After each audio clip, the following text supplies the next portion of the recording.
And joining us with more as Campaign 2012 heads into those final 17 days is Frank Luntz, a CBS News political analyst and Republican strategist. Welcome. Great to have you here in studio with us. Thank you. And it's hard to believe that it's all coming down to one final debate. And the problem that we have now is finding those undecided voters. In our polling, it's down to 3%. Wow. And even half of those actually have an inkling, have a leaning. Peggy Noonan talked about how consequential these debates have become. With the undecideds, will they shape the outcome? They have to, because nobody trusts these ads. They're expensive. They're on all the time. In Ohio, you can go through an entire 8-pod ad. So in the 4 minutes that you've got advertising, all 8 ads are political, and no one knows what to believe. So these debates are the only chance that you get unedited, unfiltered ideas and communication from these candidates. Frank, this last debate is on foreign policy. A lot of will be centered around Libya, I think. How much of an impact do you think the issue of Libya is actually going to have, particularly with that 3% of undecided voters you're talking about? Well, remember that if you're undecided now and the president and the governor do not agree on anything, so if you're undecided, it's about attributes and character traits, not about issues.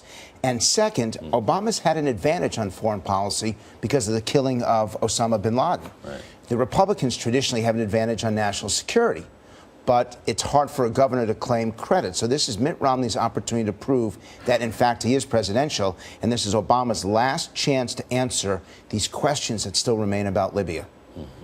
When you look at the undecideds, a number of them are also the women voters. Both of these individuals have gone after the female vote in recent days. What case needs to be made in order to secure that vote? It's not a monolithic trading block, we should say, though. Right. And if you're over age 50, there's virtually no gender gap. If you're under age 30, there's no single woman voting for Mitt Romney at this point. So the key is 30 to 49-year-olds, married, and they approve of Mitt Romney's economic policy, but they think that Barack Obama understands them more. That's the battle. Is it going to be who can solve your problems or who understands your problems? And both candidates have a weakness there. So if you're those two candidates now, what do you do to try to get some of those voters? I'm using the foreign policy debate to link economic issues. The most important economic security issue, or foreign policy security issue, is the debt. How can you have a strong foreign policy? How can you have national security when you have a $16 trillion debt? And so I would expect Mitt Romney to bring economic issues into the foreign policy debate.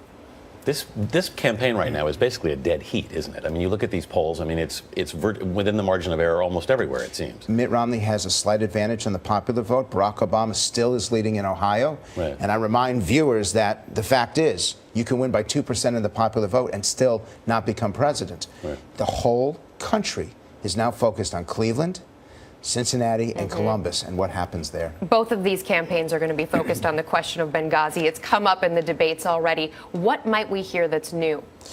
I don't know if you're going to hear what's new, but they're going to have to clarify. Mitt Romney had the right point and the wrong language, and this is why words matter. When he challenged Barack Obama, yes, the president had called it a terrorist attack, but he continued to make the claim for the next 10 days that it was based on a video. So when Romney said, "You never said it was a terrorist attack," Romney was wrong, and yet on the overall issue, Romney was correct that the administration got it wrong.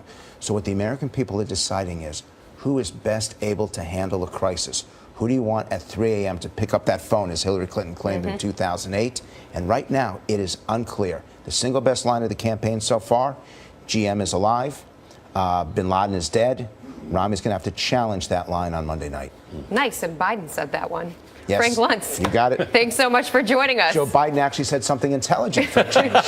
Thank you, Frank. Not touching that one. Thanks, Frank.